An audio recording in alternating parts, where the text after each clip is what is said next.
Today's video is about helping you with your goals.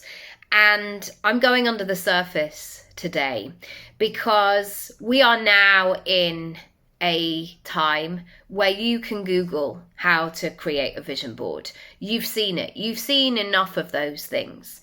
And yet there is a disconnect, if it's not already here in this time and space, between what you want and where you are right now. And so in this series this week, hello, good morning, by the way, I'm Nikki and I'm really excited to be sharing this work with you. I want to look at the flip side, as there often is with these things.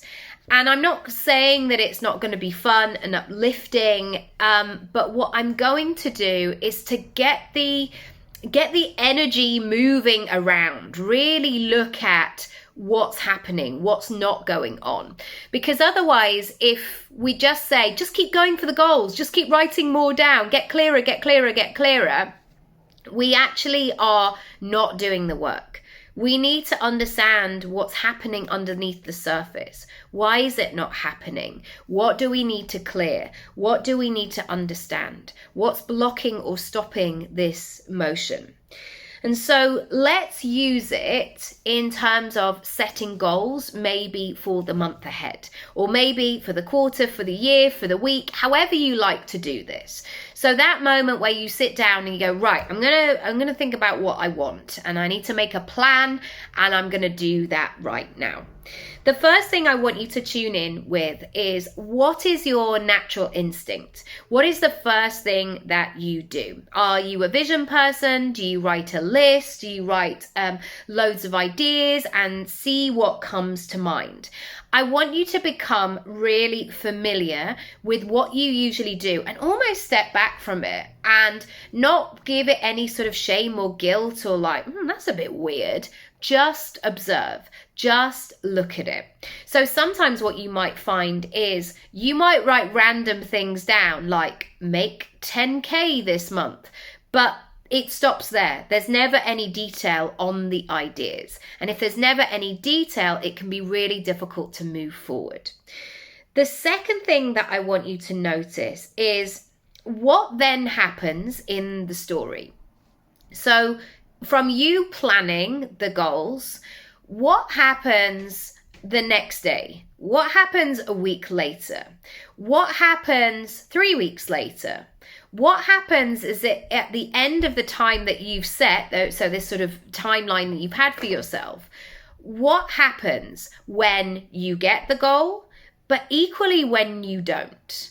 Do you spend some time reflecting or looking, or do you just set new ones? Do you just say, well, it'll be different next time, and then repeat the same patterns? Again, we're trying to get to know ourselves so much better so we can work with ourselves. Number 3, what changes and when does it change in the process? So on day 1, you might be somebody that has all the ideas and you're like, this time it's going to be different. I'm going to do X, Y, and Z, and I'm excited and I've got it all down. What takes it on a different tangent? So maybe you are somebody that has so many ideas, and by about day 3 or 4, you have that moment of, I am so overwhelmed, I just want to sleep. Or you're trying to really make a move in lots of different areas that everything just feels, it almost feels like you've gone into your room and you pulled out every single drawer and wardrobe and cupboard and little box, basket, all of your products, like everything is all over the floor. And instead of it feeling optimistic and full of great things, you are then stuck going, I don't know where to start. So what you end up doing is just shoving it back into the cupboard and not moving forward from there. So I want you to notice the changes that happen in the process. Equally, you might know yourself and go, do you know what? Once I start one thing and I really focus, it has a great knock-on effect to everything else. Again, we're looking for clues. What's happening? How do you support yourself? Because there will always be somebody, and that person, I get the irony, might be me on the internet, but there's always going to be somebody who goes, this is the exact way to make it happen. And actually, it isn't a one-size-fits-all extravaganza. There are likely to be lots of different ways to do this thing.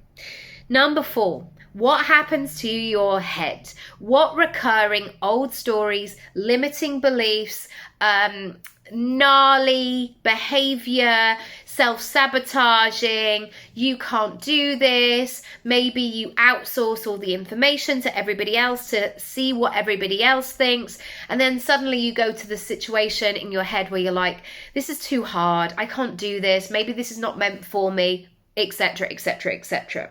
So I want you instead to pay attention to them, almost like listen in. What happens? Oh, I get a knockback. So very quickly I then spiral and I say, right, I can't do any of it. I want you to notice it all. Again, we're not just building in a non-conscious way. We're not just like building goals again. We really need to analyze the process so we can support ourselves. Number 5. What do you really need to address? What do you really need to address? And sometimes this is having a word with yourself and going, oh my goodness, I am so good at all of the talking, but I'm not great at the action. I'm not moving forward in the way that I want to. And so I want you to take away those questions today and think about what is cooking.